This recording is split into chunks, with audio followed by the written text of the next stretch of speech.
मैं 1 नंबर को विकास के मामले में 1 नंबर बनाऊंगा। क्या करूंगा मैं? विकास के मामले में 1 नंबर बनाऊंगा। मुझे बहुत प्रसन्नता है कि यहाँ के पार्षद बहुत अच्छे हैं, कार्यकर्ता बहुत अच्छे हैं, इतने अच्छे कार्यकर्ता हैं कि मैं अगर समय नहीं दूंगा, खाली भोपाल से बैठ के इशारा करूंगा तो आपका काम हो जाएगा। सब कार्यकर्ता बहुत अच्छे हैं, बढ़िया काम करते हैं। मैंने गुड्डू भाई के वार्ड में था सुबह में, एक एक कार्यकर्ता वहां पर इतना जनता की सेवा में लगा हुआ। हमारी मातृशक्ति लाडली बहना के सबके फॉर्म भरवाए हमारे कार्यकर्ता। भरवाए कि नहीं भरवाए बताइए आप सब हैं, कार्यकर्ताओं ने फॉर्म भरवाए कि नहीं भरवाए? देखिए, कांग्रेस के कार्यकर्ता ऐसा काम नहीं करते। हमारी माताओं के प्रति श्रद्धा है, हमें संस्कार ऐसे मिले कि मातृशक्ति हमारे लिए पूजनीय है। क्यों पूजनीय मैं बताता हूं। आप सब लोगों ने देवी भागवत सुनी है क्या? किस किसने सुनी? जरा हाथ खड़ा करो। देवी, आप लोगों ने भी सुनी है? देवी भागवत में एक किस्सा है, एक घटना है। जब प्रलय आ जाता है ना, प्रलय आ जाता है तो पूरी सृष्टि नष्ट हो जाती है। हमारे यहाँ पुनरपि जन्मम पुनरपि मरणम कहा गया है कि सृष्टि बार बार प्रलय आता है और फिर बनती है, तो बार बार प्रलय आता है फिर बनती है। जब प्रलय आ गया और एकदम शांति हो गई, उसके बाद पराम्बा माँ ने, ब्रह्मा विष्णु महेश 4 लोग बचे, उन्होंने कहा सृष्टि की फिर से रचना कर। ये देवी भागवत का किस्सा सुना रहा हूं मैं। और पराम्बा माँ शिव जी से कहती है कि सृष्टि की रचना करना है तो शादी करना पड़ेगी, मुझसे शादी कौन करेगा? अब पराम्बा इतनी बड़ी शक्ति है, इतनी बड़ी ऊर्जा है, इतना बड़ा पावर है कि ब्रह्मा ने भी मना कर दिया, विष्णु जी ने भी मना कर दिया। शिव जी ने ध्यान लगाया और मन में सोचा कि सृष्टि की रचना तो करना है। तो शिव जी ने देखा कि पराम्बा का तीसरा नेत्र बहुत सुंदर है। जो शिव जी को तीसरा नेत्र है ना, वो पराम्बा ने दिया। तो पराम्बा को उन्होंने कहा कि तुम मुझे तीसरा नेत्र दे दो तो मैं शादी कर लूंगा तुमसे। पराम्बा ने खट से अपना तीसरा नेत्र निकाला और शिव जी को दे दिया। पर यह नहीं बताया कि अगर ये नेत्र खोला तो जो सामने आएगा वो भस्म हो जाएगा। शिव जी को जैसे ही तीसरा नेत्र लगा, उनको कौतूहल हुआ और उन्होंने तीसरा नेत्र खोला। पराम्बा हमारा राख के ढेर में परिवर्तित हो, एकदम भस्म हो गया। तो एकदम ब्रह्मा जी और विष्णु जी घबरा गए कि क्या हो गया है, अब सृष्टि की रचना कैसे होगी? तो शिव जी तो अंतर्यामी है, उन्होंने नेत्र खोले, उन्होंने बोला चिंता मत करो, और राख के 3 ढेर बनाए और मंत्र फूंका तो 3 देवियां प्रकट हो गई। एक पार्वती माँ थी, एक लक्ष्मी जी थी, एक ब्रह्माणी थी। पार्वती माँ ने शिव जी से विवाह किया, ब्रह्माणी ने ब्रह्मा से विवाह किया, लक्ष्मी जी ने विष्णु से विवाह किया।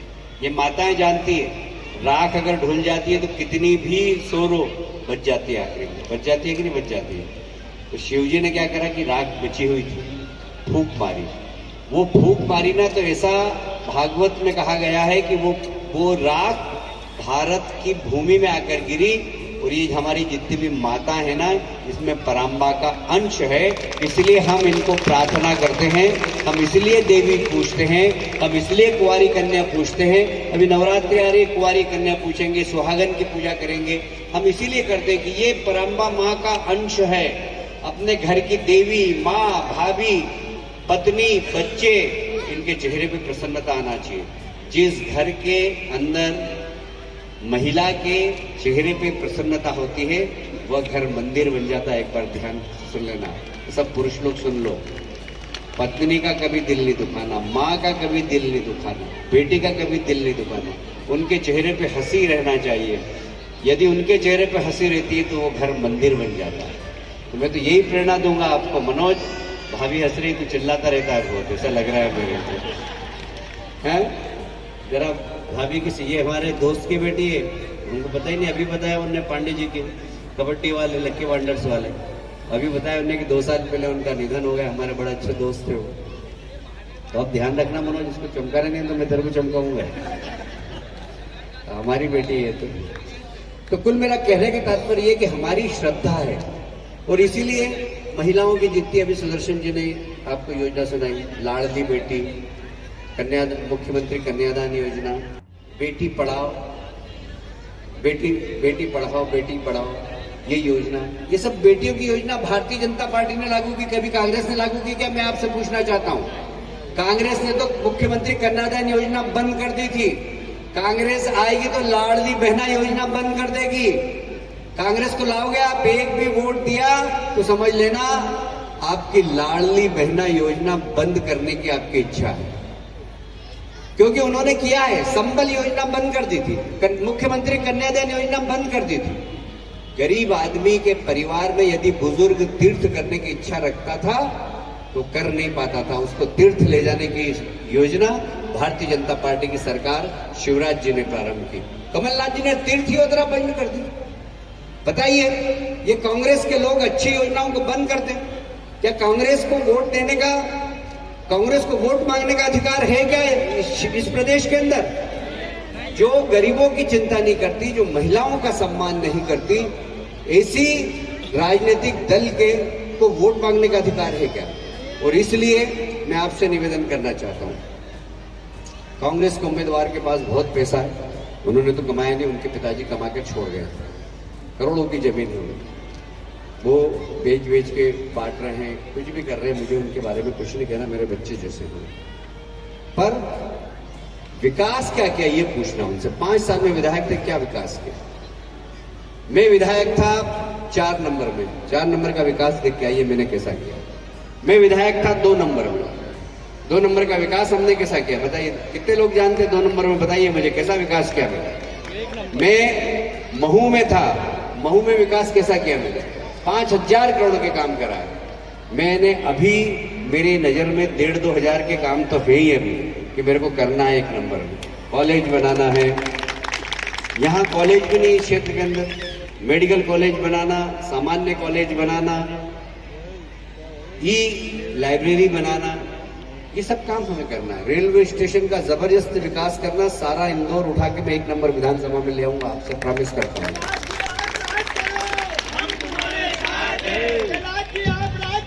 तो मैं आपसे इतना ही कहना चाहता हूँ कि हमने काम किया है, आगे भी हम काम करना चाहते हैं।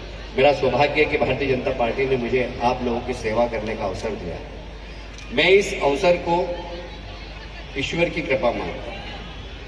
बड़े गणपति बैठे हैं यहाँ पर, उनकी कृपा मानता हूँ। श्री श्री विद्याधाम में राजेश्वरी बैठी है, उनकी कृपा मानता हूँ। मैं मानता हूँ दास बगीचे के हनुमान जी की कृपा। मैं मानता हूँ पितृश्वर हनुमान जी की कृपा कि उन्होंने आप लोगों की सेवा करने का मुझे अवसर प्रदान किया है। मैं कोशिश करूंगा कि 1 नंबर विधानसभा विकास में भी 1 नंबर बने, विकास में भी 1 नंबर। मैं आपको निवेदन करना चाहता हूँ कि मैं बाहर भी जाऊंगा, मुझे 1 नंबर खाली जीतना नहीं है, सरकार भी बनानी है कि नहीं? सरकार बनाना है ना, तो सरकार बनाना है तो मुझे जाना पड़ेगा।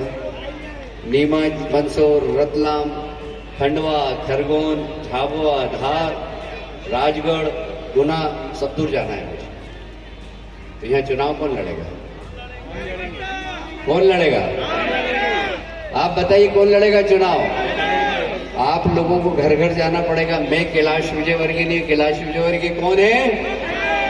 आप सब कैलाश विजयवर्गीय। आप सबको घर घर जाकर इस क्षेत्र के विकास के लिए, हमारी मातृ शक्ति के सशक्तिकरण के लिए, नौजवानों की रोजगार दिलवाने के लिए और इस क्षेत्र को विकास में नंबर 1 बनाने के लिए भारतीय जनता पार्टी को आशीर्वाद दें। बहुत बहुत धन्यवाद। भारत माता की जय। अगली बार वादा करता हूँ, मेरा गला बिल्कुल बैठ गया भाषण दे के, तो मैं अगली बार जीतने के बाद 1 भजन नहीं 10 भजन सुनाऊंगा, ये आपको वादा है।